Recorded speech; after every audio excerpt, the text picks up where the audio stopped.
Hi friends. तो आज के इस वीडियो में भी हम लोग प्रोनाउन को आगे बढ़ाएंगे। तो आज का हमारा टॉपिक है रेसिप्रोकल प्रोनाउंस। ठीक है, रेसिप्रोकल प्रोनाउंस क्या होते हैं? तो जो पारस्परिक संबंध बताते हैं एक दूसरे के। तो ऐसे प्रोनाउंस सिर्फ दो ही हैं, ईच अदर और वन अनदर। ठीक है, और दोनों में थोड़ा सा डिफरेंस है, बाकी मीनिंग सेम है। ठीक है, मीनिंग होता है एक दूसरे से।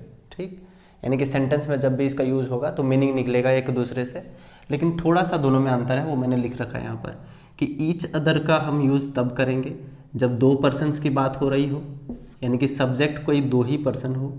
और वन अनदर की बात हम तब करेंगे जब यहाँ दो से ज़्यादा लोगों की बात हो रही हो। ठीक है, यानी कि जो सब्जेक्ट है वो दो से ज़्यादा लोग हैं। ठीक है, तो इसको हम लोग एग्जाम्पल से समझते हैं। पहला एग्जाम्पल है, a couple hugged each other in the party last night. ठीक है, कि लास्ट नाइट के पार्टी में एक कपल एक दूसरे को हग किए, यानी कि एक दूसरे को गले लगाया। ठीक है, तो एक दूसरे को आया, एक दूसरे से या एक दूसरे को, मीनिंग यहाँ निकला। लेकिन ईच अदर ही इसमें क्यों आया? क्योंकि कपल है। ठीक है, और कपल दो लोगों को बोला जाता है। जोड़ी जो एक होता है वो एक मेल फीमेल से बनती है, तो दो लोग होते हैं उसमें, तो इसीलिए यहाँ दो लोग हैं, इसीलिए ईच अदर आया। ठीक है, और वही अगर सेकंड वाला की बात करें तो all the relatives hugged one another in the party last night, कि पार्टी में सारे रिलेटिव्स एक दूसरे को गले लगाया। मतलब वहाँ दो लोग नहीं थे, वहाँ रिलेटिव्स बहुत ज़्यादा थे। ठीक है, यानी कि दो से ज़्यादा ही होंगे, जितने भी होंगे दो से ज़्यादा, 3 हो सकते हैं, 4 हो सकते हैं, 8 हो सकते हैं, 10 हो सकते हैं। ठीक है, तो दो से ज़्यादा है, यहाँ पर पर्सन्स की बात हो रही है, इसीलिए वन अनदर का यूज़ हुआ। और यहाँ सिर्फ दो की बात हो रही थी, इसीलिए ईच अदर का इस्तेमाल हुआ। ठीक है, यहाँ देखो ऑल द रिलेटिव्स हैं, यानी कि सारे रिलेटिव्स।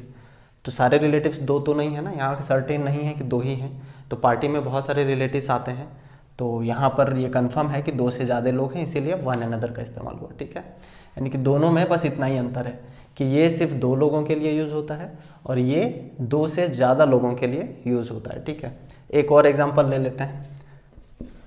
पहला है, the two brothers congratulated each other on their success. ठीक है, कहने का मतलब ये है कि दो भाई एक दूसरे को कॉन्ग्रेचुलेट किए, बधाई दिए उनके सक्सेस के लिए। ठीक है, तो दो ब्रदर यहाँ पर क्लियर करके लिखा हुआ है, इसीलिए ईच अदर का इस्तेमाल हुआ। ठीक है, देखो एग्जाम में कैसे पूछता है, यहाँ बोलेगा the two brothers congratulated one another on their success, तो आपको पकड़ना पड़ेगा कि वन अनदर इसमें नहीं होगा, क्योंकि टू ब्रदर्स की बात हो रही है। ठीक है, तो टू है, इसके लिए ईच अदर आता है, तो ईच अदर करेक्ट होगा।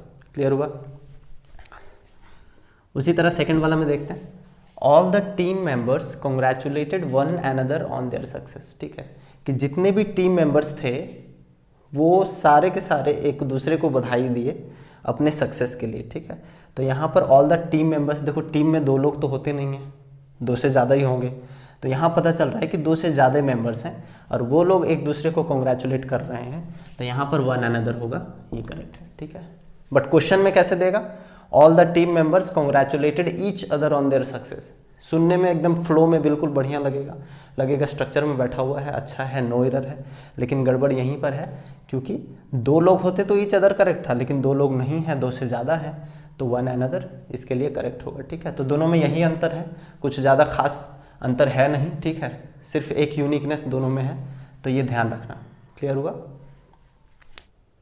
अब देखते हैं हमारा नेक्स्ट टॉपिक जो है इनडेफिनिट प्रोनाउंस। ठीक है, इनडेफिनिट प्रोनाउन का क्या मतलब होता है? अनिश्चयवाचक सर्वनाम। ठीक है, जो निश्चित नहीं है, मतलब वैसा सर्वनाम जो किसी निश्चितता को नहीं डिनोट करता है, यानी कि डेफिनेट चीज़ नहीं है कि कौन है, किसके बारे में बात हो रही है। ठीक है, किसी के बारे में बात करेगा, तो वैसे प्रोनाउंस को हम इनडेफिनिट प्रोनाउंस के नाम से जानते हैं, यानी कि अनिश्चयवाचक सर्वनाम हिंदी में। ठीक है, लिखना है तो लिख लो। ये कितने हैं? तो टोटल 10 है। ठीक है, जैसे समवन है, एनीवन है। देखो समवन और समबडी, लास्ट में वो एनी वन लगा हो सकता है या BODY बॉडी लगा हो सकता है। ठीक है, तो दोनों का मीनिंग सेम है, समवन और समबडी दोनों सेम है, एनीवन एनीबडी ये दोनों भी सेम है, एवरीवन एवरीबडी उसी तरह ये दोनों सेम है, उसी तरह ये दोनों सेम है, और उसी तरह नो वन और नोबडी भी सेम है। ठीक है, इसका मीनिंग भी मैंने लिख रखा है, तो देखना, समवन या समबडी का मतलब होता है कोई। ठीक है, उसी तरह एनीवन और एनीबडी का मतलब भी होता है कोई। लेकिन बोलोगे सर दोनों में अंतर क्या है? तो समवन का यूज़ हमेशा पॉजिटिव सेंटेंसेस में होता है, और एनीवन या एनीबडी दोनों के बारे में बात कर रहे हैं। समवन या समबडी का यूज़ हमेशा पॉजिटिव सेंटेंसेस में होगा, और इंट्रोगेटिव या नेगेटिव सेंटेंसेस में एनी वन या एनी बडी का यूज़ होता है, ठीक है। दोनों का मतलब सेम है, कोई या कोई, ठीक है।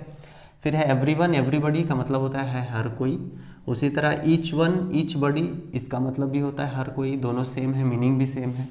उसी तरह देखो नो वन और नो बडी का मतलब होता है कोई नहीं, ठीक है। तो ये सारे जो बोर्ड पे 10 प्रोनाउंस दिख रहे हैं, ओ एनी वन वाले और B O D Y body वाले, ये सारे के सारे इनडेफिनेट प्रोनाउंस हैं, ठीक है। एग्जाम्पल देख लेते हैं कि इनसे सेंटेंसेस कैसे बनते हैं और ये यूज़ किस तरह से होता है। तो एग्जाम्पल देखते हैं। पहला, someone has stolen my luggage, ठीक है। तो देखो यहाँ इंडेफिनेट प्रोनाउन की क्यों ज़रूरत पड़ी, क्योंकि मेरा लगेज कोई चोरी करके ले गया, ठीक है। तो कौन मेरा लगेज चोरी करके ले गया है मुझे नहीं पता, इसीलिए हम किसी के बारे में बात कर रहे हैं, ठीक है। एक स्पेसिफिक नहीं है, डेफिनेट नहीं है कि हम किस व्यक्ति के बारे में बात कर रहे हैं, इसीलिए हम समवन का यूज़ करते हैं। समवन का मतलब होता है कोई या किसी ने। तो इसका हिंदी क्या होगा, किसी ने मेरी लगेज चुरा ली। क्लियर हुआ? तो किसी ने का इस्तेमाल हुआ। और ध्यान रखना यहाँ मैंने क्या लिखा हुआ है कि ये सारे जो प्रोनाउंस होते हैं वो सिंगुलर होते हैं, मतलब सेंटेंस में अगर यूज़ होंगे तो सिंगुलर की तरह ट्रीट होंगे, यानी कि इनके बाद आने वाला जो वर्ब होगा या प्रोनाउन होगा वो सारे सिंगुलर फॉर्म में होंगे, ठीक है। ध्यान रखना, जैसे समवन सिंगुलर है तो हैज़ आया ना, हैव नहीं आया। ऐसा नहीं माइंडसेट बना लेना, कुछ लोग माइंडसेट बना लेते हैं कि सम है, तो सम का मतलब बहुत सारे होते हैं तो इसीलिए यहाँ हैव होना चाहिए, तो वो बिल्कुल गलत है, वैसा मत समझना। तो समवन और समबडी ये भी जो भी हैं वो सारे के सारे सिंगुलर होते हैं और इनके बाद सिंगुलर वर्ब आना जरूरी है, ठीक है। नेक्स्ट एग्जांपल देखते हैं। Does anybody have questions to ask?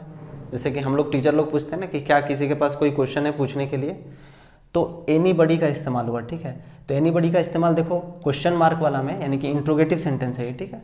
तो इंट्रोगेटिव सेंटेंस मुझे क्यों लेना पड़ा, क्योंकि एनीबडी या एनीवन का इस्तेमाल हमेशा या तो नेगेटिव में होता है या तो इंट्रोगेटिव में होता है, ठीक है। पॉजिटिव सेंटेंसेस में नहीं होता है। यहाँ मैंने बताया था ना कि समवन और समबडी का यूज़ पॉजिटिव में होता है और एनीवन और एनीबडी का यूज़ हमेशा नेगेटिव या इंट्रोगेटिव सेंटेंसेस में होता है, ठीक है। तो डज है यानी कि एक्सुलरी वर्ब देखो पहले आ गया, तो इसीलिए हम एनीवन का यूज़ कर सकते हैं क्योंकि ये इंट्रोगेटिव सेंटेंस हो जाता है। तो does anybody have questions to ask? अब सवाल करोगे कि ये सारे तो सिंगुलर आपने बता रखे हैं, फिर भी एनीबडी के बाद हैव क्यों आया? तो हैव नहीं आया, इसका मेन जो एक्सुलरी वर्ब है वो डज है, ध्यान रखना। तो डज सिंगुलर फॉर्म में है ना, तो इसको हम बाहर लेके आए, और ये जो हैव है यहाँ मेन वर्ब है। मेन वर्ब का मतलब समझो, जैसे अगर मैंने कहा आई हैव अ मार्कर, ठीक है, तो मेरे पास एक मार्कर है, तो आई हैव अ मार्कर, तो हैव यहाँ पर एक्सुलरी वर्ब नहीं, मेन वर्ब है। होना वाला वर्ब हैव होता है ना, जैसे किसी के पास कोई चीज़ है तो कैसे बोलेंगे, होना, होना यानी कि हैव, तो वो वाला हैव है, ये एक्सुलरी वर्ब नहीं है, यहाँ पर ये मेन वर्ब है, ध्यान रखना। और यहाँ ये एक्सुलरी वर्ब है यानी कि हेल्पिंग वर्ब है। क्लियर हुआ? तो हेल्पिंग वर्ब सिंगुलर में है, कोई दिक्कत नहीं है। तो does anybody have questions to ask? Clear हुआ? नेक्स्ट एग्जाम्पल है, no one will be responsible for the consequences, ठीक है, कि जो दुष्परिणाम होंगे उसके लिए कोई भी जिम्मेदार नहीं होगा, ठीक है। तो नो वन का इस्तेमाल हुआ सब्जेक्ट की तरह।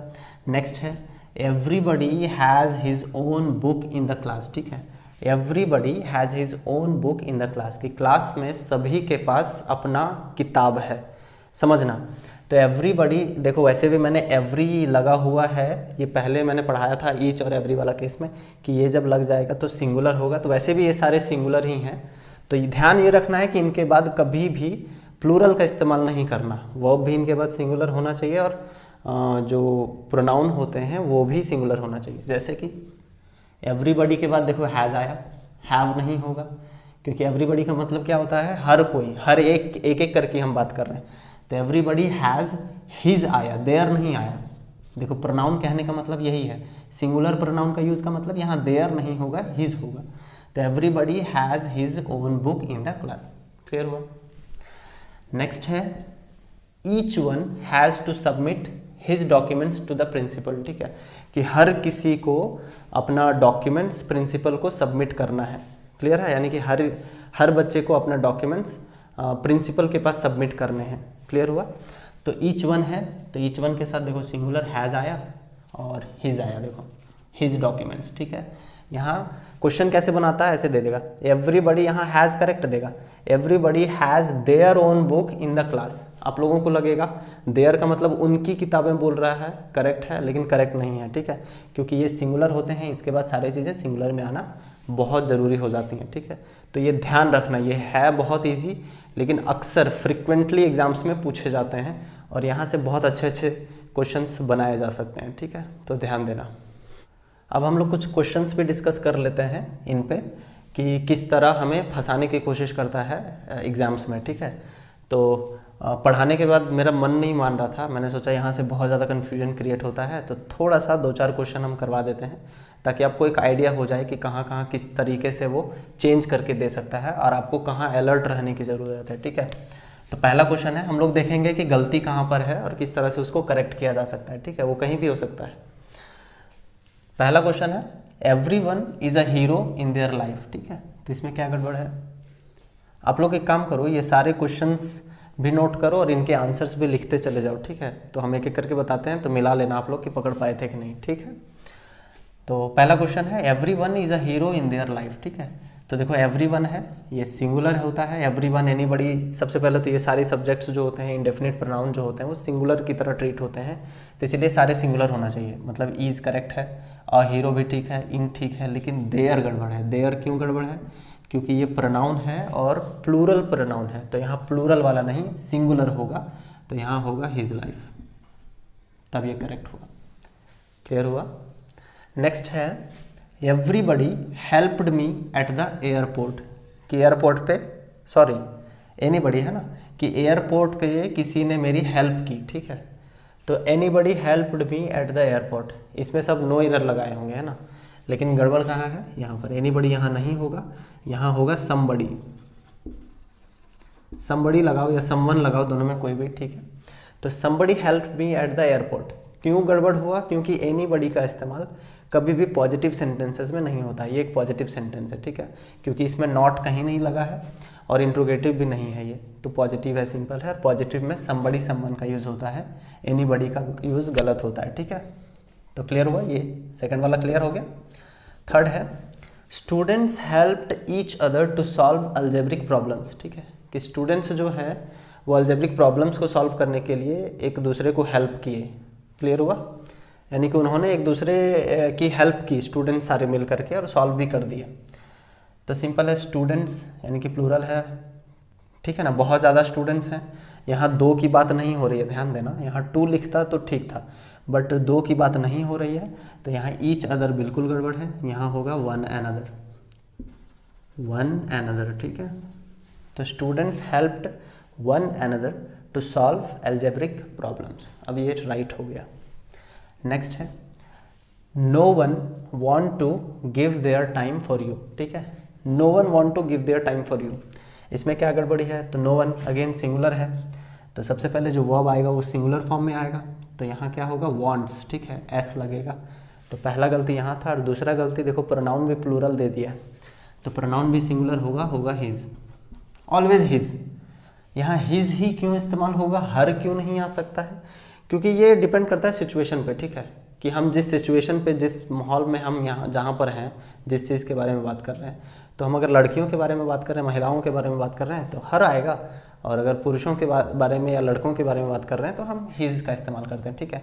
लेकिन जहाँ पता नहीं होता है, कोई भी चीज़ सर्टेन नहीं होती है कि मेल है फीमेल है, तो हमेशा हम हिज का इस्तेमाल करते हैं। क्लियर हुआ, चलो आते हैं नेक्स्ट पे। नेक्स्ट है I don't know somebody in this town, ठीक है, कि मुझे, मतलब मैं इस टाउन में किसी को नहीं जानता हूँ, ठीक है। तो आई डोंट नो, देखो डोंट है यानी कि नॉट है ना इसमें, तो नेगेटिव सेंटेंस है। अगेन नेगेटिव सेंटेंस में समवन का यूज़ गलत होता है या समबडी का यूज़, तो ये गलत है। यहाँ क्या होगा, एनीवन या एनीबडी कुछ भी कर दो, तो I don't know anyone in this town. Clear हुआ। नेक्स्ट है एवरीवन चाइल्ड इज़ अंडर 18, ठीक है, तो थोड़ा सा ऑड नहीं लग रहा है, सुनने में ही यहाँ ऑड लग रहा है कि एवरीवन चाइल्ड नहीं होगा, या तो एवरी चाइल्ड करो या तो एवरीवन रहने दो, ठीक है। तो या तो चाइल्ड को हटा दो और करके, या तो वन को हटा दो, ठीक है। तो एवरी चाइल्ड इज अंडर 19, ये भी सही है। Every one, every one is under 18, sorry 19 नहीं 18 है, एवरी वन इज अंडर 18, ये भी करेक्ट है। तो दोनों में से कोई भी आप कर सकते हो, कोई दिक्कत नहीं है, ठीक है। आई होप कि ये दोनों टॉपिक आपको क्रिस्टल क्लियर हो गया होगा। आज के इस वीडियो में यहीं तक रखते हैं, मिलते हैं हम लोग नेक्स्ट वीडियो में। तब तक के लिए जय हिंद, जय भारत।